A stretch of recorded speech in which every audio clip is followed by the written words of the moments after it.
안녕하세요, 여러분. 오늘 우리는 불교의 가장 깊은 가르침 중 하나, 자비의 마음에 대해 이야기하고자 합니다. 40대, 50대, 60대에 이르는 인생의 중턱에서 우리는 가족과 이웃, 그리고 주변 사람들과의 관계 속에서 많은 것을 느끼고 배웁니다. 자녀를 키우며 부모님을 돌보며 직장에서 동료들과 부대끼며 우리는 때로 사랑과 갈등, 기쁨과 상처 사이를 오갑니다. 마음이 따뜻할 때는 세상이 밝게 보이지만 오해와 다툼이 생기면 마음은 무거워집니다. 부처님께서는 말씀하셨습니다. 자비는 모든 고통을 치유하는 약이다. 자비의 마음을 키우면 가족과 이웃과의 관계가 조화를 이루고 우리의 삶은 더 풍요로워진다. 오늘 부처님의 자비 가르침을 통해 사랑으로 가득한 삶을 만드는 법을 함께 찾아보겠습니다. 중년의 삶은 관계의 그물 속에서 펼쳐집니다. 우리는 부모로서, 자식으로서, 배우자로서, 그리고 이웃과 동료로서 살아갑니다. 이 관계들은 우리를 지탱해주지만 때로는 무거운 짐이 되기도 합니다. 한 50대 여성은 이렇게 말했습니다. 아이들은 자라서 내 말을 안 듣고 남편과는 사소한 일로 다투고 부모님 건강이 걱정돼요. 마음이 늘 무겁습니다. 여러분도 이런 경험 있으시죠? 가족과의 갈등, 이웃과의 오해, 직장에서의 긴장. 이런 순간들 속에서 우리는 외로움을 느끼고 때로는 화를 내거나 상처를 받습니다. 하지만 부처님께서는 말씀하셨죠. 모든 이는 고통 속에 있다. 그 고통을 이해하면 자비가 싹튼다. 자비는 단순히 좋은 마음이 아닙니다. 그것은 타인의 아픔을 느끼고 그들을 따뜻하게 감싸는 사랑입니다. 자비란 무엇일까요? 부처님께서는 자비를 물에 비유하셨습니다. 물은 부드럽지만 모든 것을 적시고 생명을 키웁니다. 자비도 그러합니다.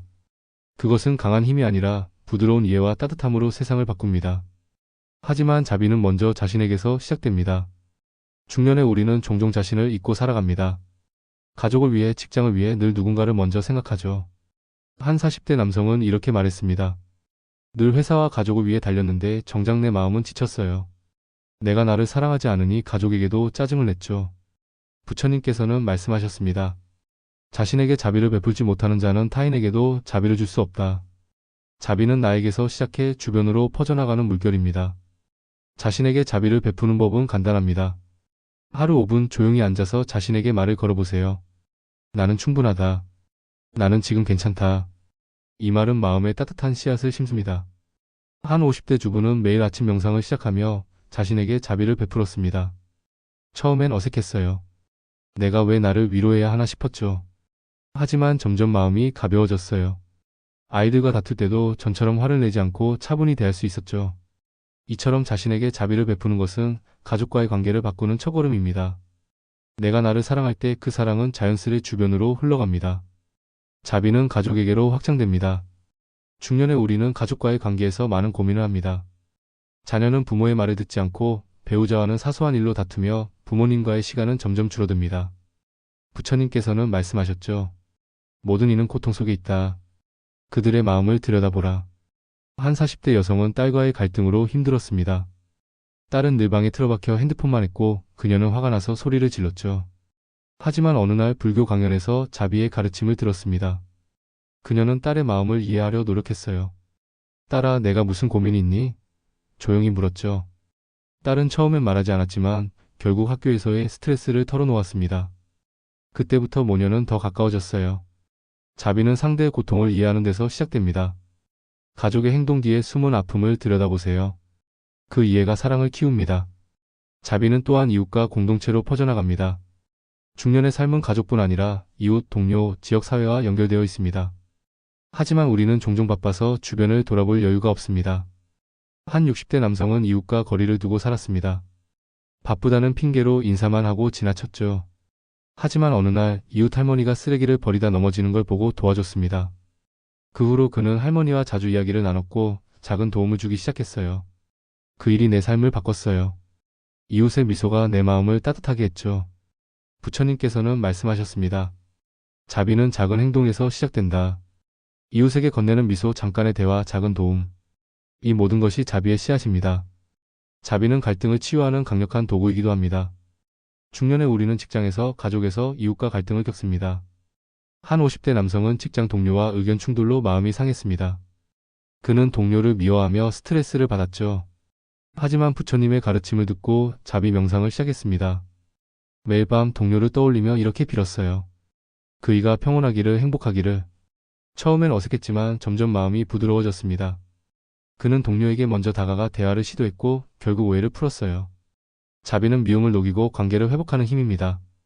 여러분도 갈등이 있는 사람을 떠올리며 자비를 빌어보세요. 그이가 행복하기를. 이 단순한 기도가 마음을 바꿉니다. 자비의 마음은 또한 용서를 가르칩니다. 중년이 되면 우리는 과거의 상처를 많이 안고 삽니다. 가족에게 받은 상처, 친구와의 오해, 혹은 자신에 대한 후회. 한 40대 여성은 오랜 세월 어머니와의 갈등을 안고 살았습니다. 어머니는 늘 그녀를 비판했고 그녀는 마음의 문을 닫았죠. 하지만 불교의 자비 가르침을 듣고 어머니의 삶을 생각해봤습니다. 어머니도 힘든 삶을 살아오셨구나. 그녀는 어머니에게 편지를 썼습니다. 엄마, 그동안 이해하지 못해서 미안해요. 그 편지는 두 사람의 마음을 열었습니다. 부처님께서는 말씀하셨죠. 용서는 자신을 자유롭게 하는 선물이다. 자비는 과거의 상처를 치유하고 새로운 관계를 만듭니다. 자비는 또한 우리에게 단순한 삶을 가르칩니다. 중년의 우리는 종종 더 많은 것을 가지려 합니다. 더 나은 집, 더 큰 성공, 더 많은 인정. 하지만 부처님께서는 말씀하셨습니다. 행복은 가짐에 있지 않다. 베품에 있다. 한 50대 남성은 성공을 쫓아 바쁘게 살았지만 늘 공허했습니다. 그는 불교 모임에서 자비의 가르침을 듣고 지역 봉사활동을 시작했어요. 어려운 이웃에게 음식을 나누고 아이들에게 책을 읽어줬죠. 그 일을 하며 처음으로 마음이 채워졌어요. 자비는 우리를 비우고 동시에 채워줍니다. 여러분도 작은 베풀물 시작해보세요. 이웃에게 따뜻한 말을 건네고 작은 도움을 주세요. 그 행동이 여러분의 삶을 풍요롭게 합니다. 자비의 마음은 명상을 통해 더 깊어집니다. 부처님께서는 자비 명상을 통해 모든 일을 사랑하라고 가르치셨습니다. 조용한 곳에 앉아 숨을 깊이 들이마시고 내쉬세요. 숨을 들이마시며 내가 평온하기를, 숨을 내쉬며 모든 이가 행복하기를. 이 연습은 마음을 부드럽게 만듭니다. 한 40대 여성은 자비 명상을 시작하며 이렇게 말했습니다. 처음엔 가족만 생각했어요. 하지만 점점 이웃, 동료, 심지어 나를 아프게 한 사람까지 떠올렸죠. 그들의 행복을 빌었더니 내 마음이 자유로워졌어요. 자비 명상은 우리를 더 큰 사랑으로 이끌어줍니다. 하루 5분 이 연습을 시작해보세요. 여러분의 마음이 물결처럼 퍼져나갈 것입니다. 자비는 또한 무상함과 연결됩니다. 부처님께서는 모든 것이 변한다고 가르치셨습니다. 사람도 관계도 세상도 변합니다. 이 무상함을 이해하면 자비가 더 깊어집니다. 한 60대 여성은 남편을 잃고 깊은 슬픔에 빠졌습니다. 하지만 자비의 가르침을 통해 깨달았죠. 남편과의 시간은 덧없었지만 그 사랑은 내 마음에 남아있다. 그녀는 남편을 추억하며 지역 아이들에게 자비를 베풀었습니다. 아이들의 웃음이 남편의 미소 같았어요. 자비는 무상함 속에서 영원한 사랑을 찾게 합니다. 여러분도 사랑하는 이를 떠올리며 자비를 빌어보세요. 그들이 어디에 있든 그 사랑은 여러분의 마음에 살아있습니다. 자비는 또한 우리에게 용기를 줍니다. 중년의 삶은 때로 외롭습니다. 가족은 각자의 길을 가고 우리는 홀로 남겨진 듯 느낍니다. 하지만 부처님께서는 말씀하셨죠. 자비는 홀로 있는 이를 위로한다. 한 50대 남성은 은퇴 후 공허함을 느꼈습니다. 하지만 자비의 가르침을 듣고 지역 노인들을 위한 모임을 시작했어요. 그는 그곳에서 새로운 친구를 만들고 서로의 이야기를 나누며 위로를 받았습니다. 자비는 나를 열게 했어요. 외로움이 사라졌죠. 여러분도 외로울 때 누군가에게 작은 자비를 베풀어 보세요. 그 행동이 여러분을 연결하고 삶을 따뜻하게 만듭니다. 자비의 마음은 또한 감사와 연결됩니다. 부처님께서는 감사하는 마음이 자비를 키운다고 하셨습니다. 한 40대 여성은 매일 저녁 감사 일기를 쓰기 시작했습니다. 처음엔 가족의 건강, 따뜻한 집에 감사했어요. 하지만 점점 이웃의 친절, 동료의 도움까지 눈에 들어왔죠. 감사하니 모든 사람이 소중하게 느껴졌어요. 그녀는 이웃에게 작은 선물을 주고 동료에게 고마움을 전했습니다. 그 작은 행동이 관계를 더 깊게 만들었죠. 여러분도 오늘부터 감사일기를 써보세요. 하루 한 가지 고마운 일을 적어보세요. 그 습관이 자비의 씨앗을 키웁니다. 이제 여러분께 묻고 싶습니다.